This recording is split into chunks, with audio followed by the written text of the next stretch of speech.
Monaco Info au sommaire aujourd'hui de ce journal. Focus sur les rencontres philosophiques qui ont mis cette fois le corps maternel à l'honneur. Retour sur la conférence de presse de l'Opéra de Monte-Carlo qui a présenté sa prochaine saison. Et puis nous nous rendrons au musée océanographique pour nous promener dans les coulisses de l'exposition de Philippe Pasqua. Et nous refermerons cette édition au Casino de Monte-Carlo lors d'un dîner surréaliste. Dans le cadre des rencontres philosophiques, deux éminents philosophes, Giulia Kristeva et Éric Fiat, viennent de donner au Théâtre Princesse Grace une conférence sur le corps maternel et la pudeur. Plus d'explications dans ce reportage signé Dominique Poulain.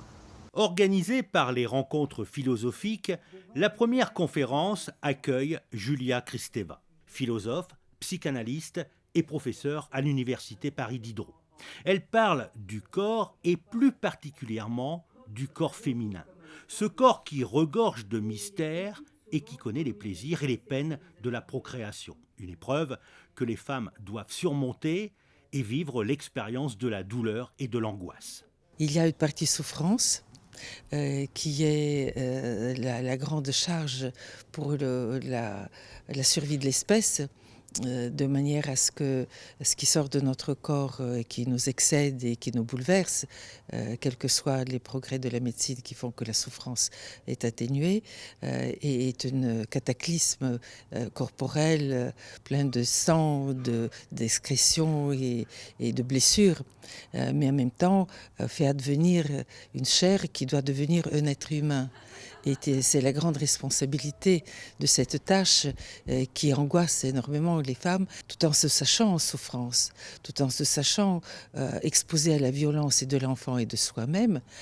Il y a une capacité de la mère, et c'est ça le miracle de la condition humaine, de dépassionner cette souffrance et même d'arriver au rire à travers le langage. Cette conférence est suivie par pudeur et intimité. C'est le philosophe Éric Fiat, spécialiste des questions d'éthique médicale, qui explique les fondements de la pudeur et de l'intimité, ainsi que leur ancrage dans la société.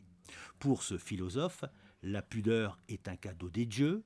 Elle tient à la fois de la réserve, de la modestie et de la chasteté, que de la gêne ou de la honte. Je pense que la pudeur, c'est la juste mesure entre l'obscénité et la pudibonderie.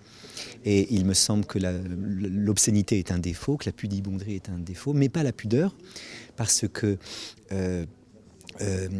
elle est peut-être la vertu la plus humaine et la plus érotique de toutes les vertus. La plus humaine parce que l'homme, c'est un être qui est fait de telle sorte qu'il aime qu'on le voit, mais pas trop. L'homme est un être qui est fait de telle sorte qu'il aime le clair-obscur.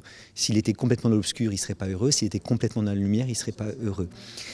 Donc c'est la plus humaine de toutes les vertus. Et je dis aussi la plus érotique parce que l'obscène n'est pas érotique et la pudibonde ou la prude non plus. Pourquoi ? Parce qu'elles ne sont pas désirables. L'obscène montre ce qu'il faudrait cacher, la prude cache ce qu'il faudrait montrer. La pudique, elle montre et cache à la fois. Et c'est précisément parce qu'elle est à la fois qu'elle est un peu mystérieuse, mais en même temps pas trop, qu'on la désire. Fondée il y a 2 ans par Charlotte Casiraghi, entre autres, les rencontres philosophiques de Monaco ont pour objectif d'ouvrir la philosophie au plus grand nombre, en proposant des cycles de conférences thématiques. Ce jour-là, dans la salle du théâtre Princesse Grace, ce sont les élèves de l'Institut de formation en soins infirmiers qui sont invités à philosopher sur le corps et la pudeur.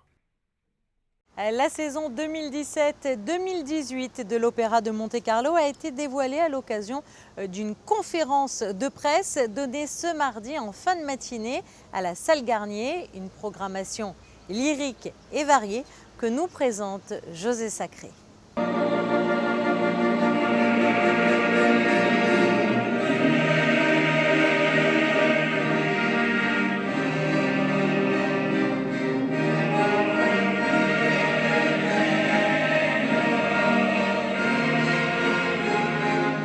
Après une saison 2016-2017 brillantissime pour l'Opéra de Monte-Carlo, avec notamment la présentation en français du Tannhäuser de Wagner, qui n'avait plus été donné depuis sa création à Paris en 1861, Et le Trouvère de Verdi, dont la dernière représentation a eu lieu dimanche 30 avril, c'était déjà ce mardi 2 mai sous les ors de la salle Garnier, la présentation de la prochaine saison lyrique par Jean-Louis Grinda. Eh bien, en ce qui concerne la programmation de cette prochaine saison lyrique 2017-2018, c'est comme l'on dit dans la vie courante, du lourd, du très lourd. Alors Adrienne Le Couvreur avec le retour de Roberto Alagna dans notre maison. Vous aurez également les Contes d'Hoffmann avec le premier Hoffmann de Juan Diego Flores. Vous aurez également Peter Grimes, alors ça c'est une nouveauté avec José Coura. Dans les grandes œuvres également Faust avec un ténor fantastique qui s'appelle Joseph Calleja et qui sera également accompagné d'une soprano non moins exceptionnelle, Marina Rebecca. Voilà un peu pour le normal, si j'ose dire. Et puis Peter Grimes, c'est un ouvrage qui n'a jamais été présenté ici, comme Imasnadieri de Verdi, un Verdi de jeunesse, avec Ramon Vargas, grand ténor également, une grande distribution, Nicolas Laimo et tant d'autres. Des metteurs en scène, je crois, intéressants, je l'espère, pour toutes ces œuvres, des chefs d'orchestre brillants. Et le truc en plus de l'Opéra de Monte-Carlo, parce que je crois que le secret de nos saisons, c'est aussi ce lieu. La plupart du temps, même si on est heureux de jouer au Grimaldi Forum, Adrienne Le Couvreur, ou même de faire des concerts lyriques comme le Bellini que nous allons faire un peu plus tard avec Annick Massis, c'est quand même le cœur de notre plaisir, c'est ici dans la salle Garnier, et de voir de grands opéras. On vient de finir Trovatore où on a fait Tannhäuser, mais voir ça ici dans un écrin tel que celui-ci pour 500 spectateurs, c'est un luxe ultime. Alors, outre la programmation qui est fantastique, vous allez proposer la prochaine saison un certain nombre d'événements. Oui, une grande soirée de début de saison le 21 septembre, un grand gala d'ouverture de la saison artistique en principauté que nous faisons en collaboration avec les ballets de Monte-Carlo et Jean-Christophe Maillot. C'est une soirée à l'initiative des présidents des Amis de l'Opéra et des Ballets, Paul-Marie Jacques et Tétania Bercheda, qui se sont entendus avec nous, avec Jean-Christophe et moi, pour organiser cette soirée comme une grande soirée festive de plaisir avec un bal qui aura lieu également sur cette scène à l'issue. Il y aura également le Faust de Murnau avec Jean-François Zigel qui improvisera au piano comme il l'avait fait la saison passée pour le Fantôme de l'Opéra. Il y aura encore un grand concert un peu hors catégorie avec le Philharmonique de Vienne et Gustavo Dudamel. Et puis donc Netrebko qui vient un peu plus tard dans la saison en collaboration avec le Grimaldi Forum pour un grand concert exceptionnel. Voilà un peu tout, je crois. Je crois que j'ai tout cité. Et, non. Il manque, la Cenerentola, s'il vous plaît. Il manque en début de saison le grand classique des classiques, puisqu'on va reprendre la Cenerentola avec Bartoli et une grande distribution autour d'elle, les musiciens du Prince bien évidemment, mais pas uniquement, parce que l'année dernière on peut dire mais vous avez joué la Cenerentola en version concert, pourquoi en semi-stage, pourquoi refaire? On refait parce qu'on a l'opportunité de présenter un spectacle historique qu'avait mis en scène Jean-Pierre Ponel, qui a été sans doute un des plus grands metteurs en scène des 50 dernières années, et qui a fait vraiment cette production hors catégorie pour la Scala de Milan. C'est la synthèse de toute une culture, de tout un savoir. C'est quelque chose d'admirable et c'était formidable de pouvoir la présenter ici, d'avoir cette opportunité-là. On avait la chance avec Cécilia de pouvoir le faire et on a sauté sur l'occasion. Et puis sinon, dans le reste de l'actualité en principauté, les chœurs de l'opéra que l'on retrouvait justement samedi au centre commercial de Fontvieille à l'occasion d'une flash mob donnée en compagnie des élèves de l'Académie de musique de Monaco. Une prestation inattendue organisée dans le plus grand secret, répartie par petits groupes dans différentes zones du centre commercial. Les chanteurs ont surpris la clientèle en entonnant plusieurs extraits d'opéra. Je vous propose d'en écouter certains.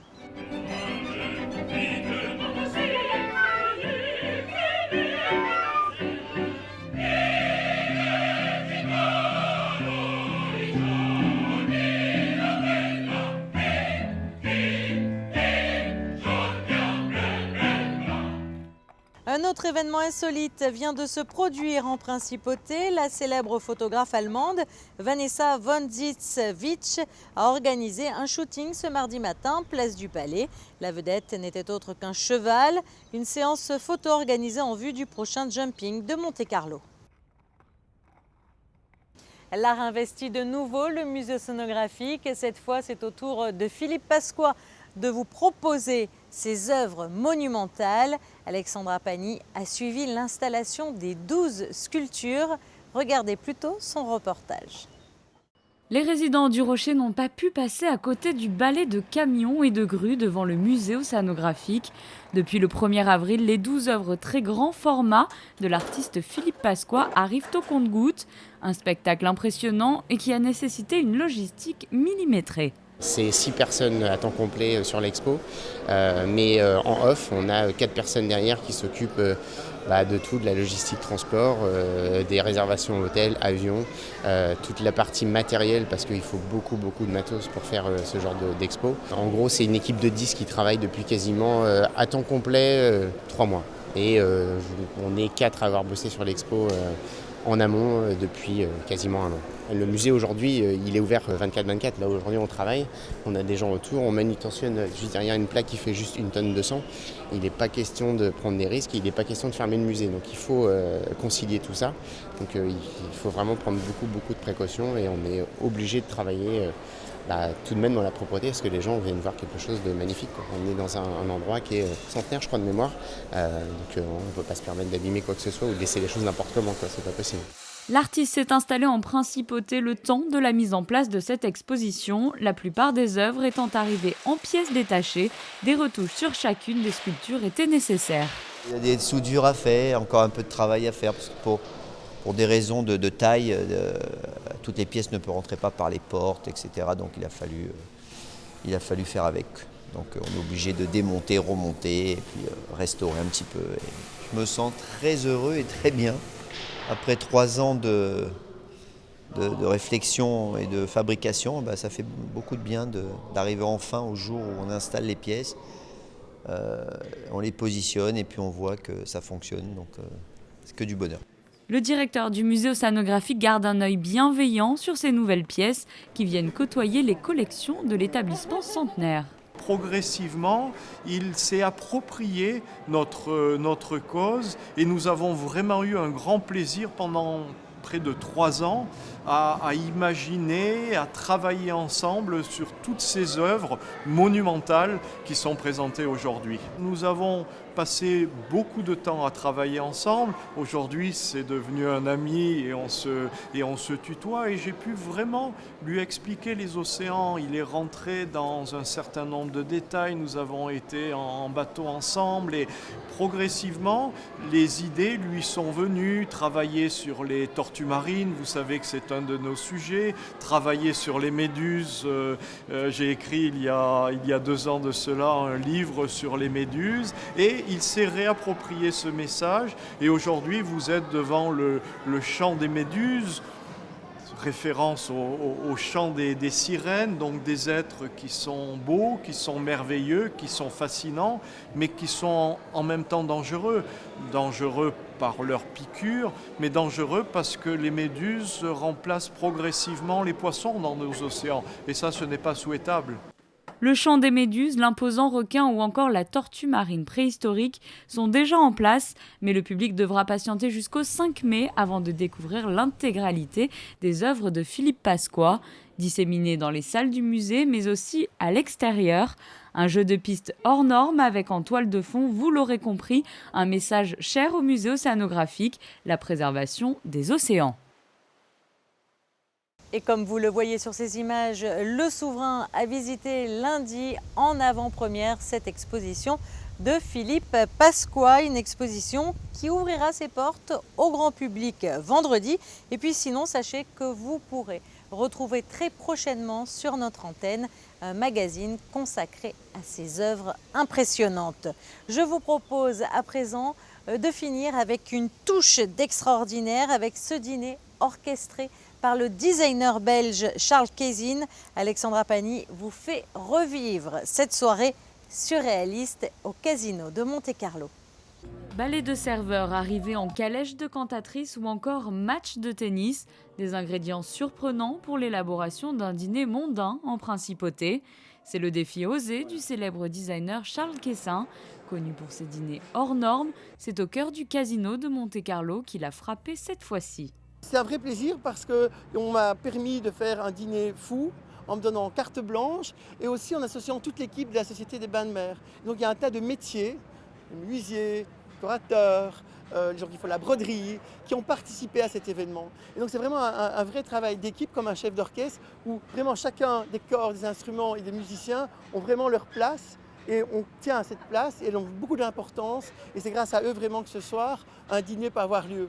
La Société des Bains de Mer a souhaité laisser carte blanche aux designers belges, un événement qui s'inscrit dans la démarche de la SBM de remettre le jeu au cœur de sa stratégie.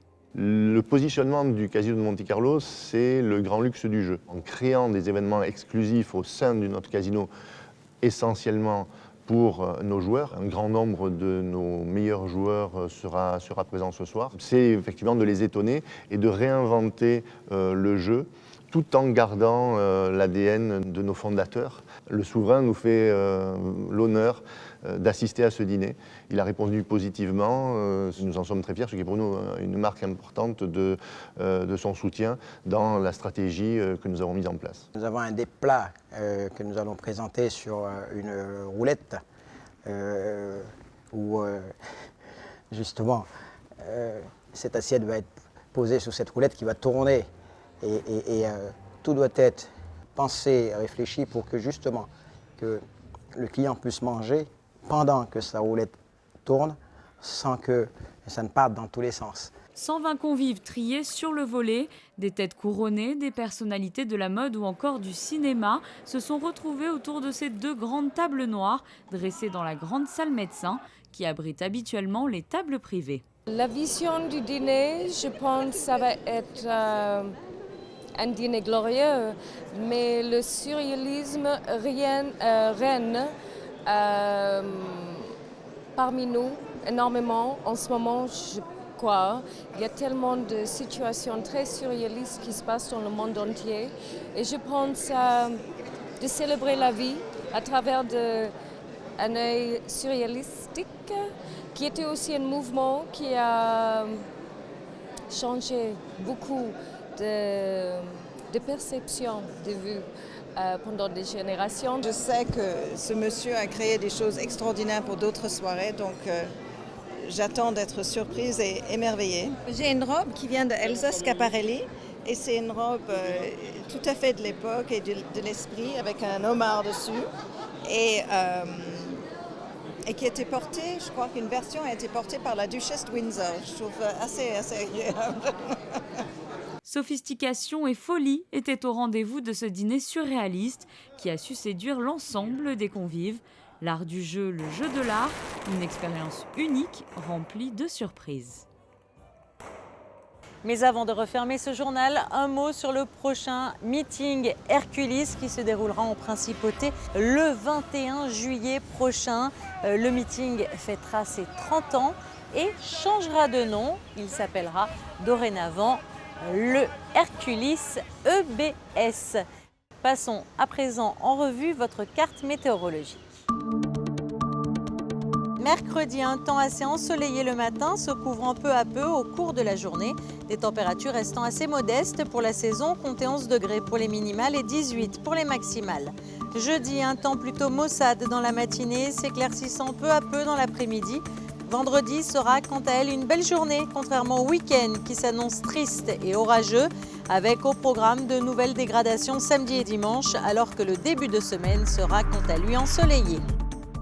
Ce journal est à présent terminé. Merci pour votre fidélité. Et puis quant à moi, je vous retrouve très vite sur Monaco Info. À bientôt.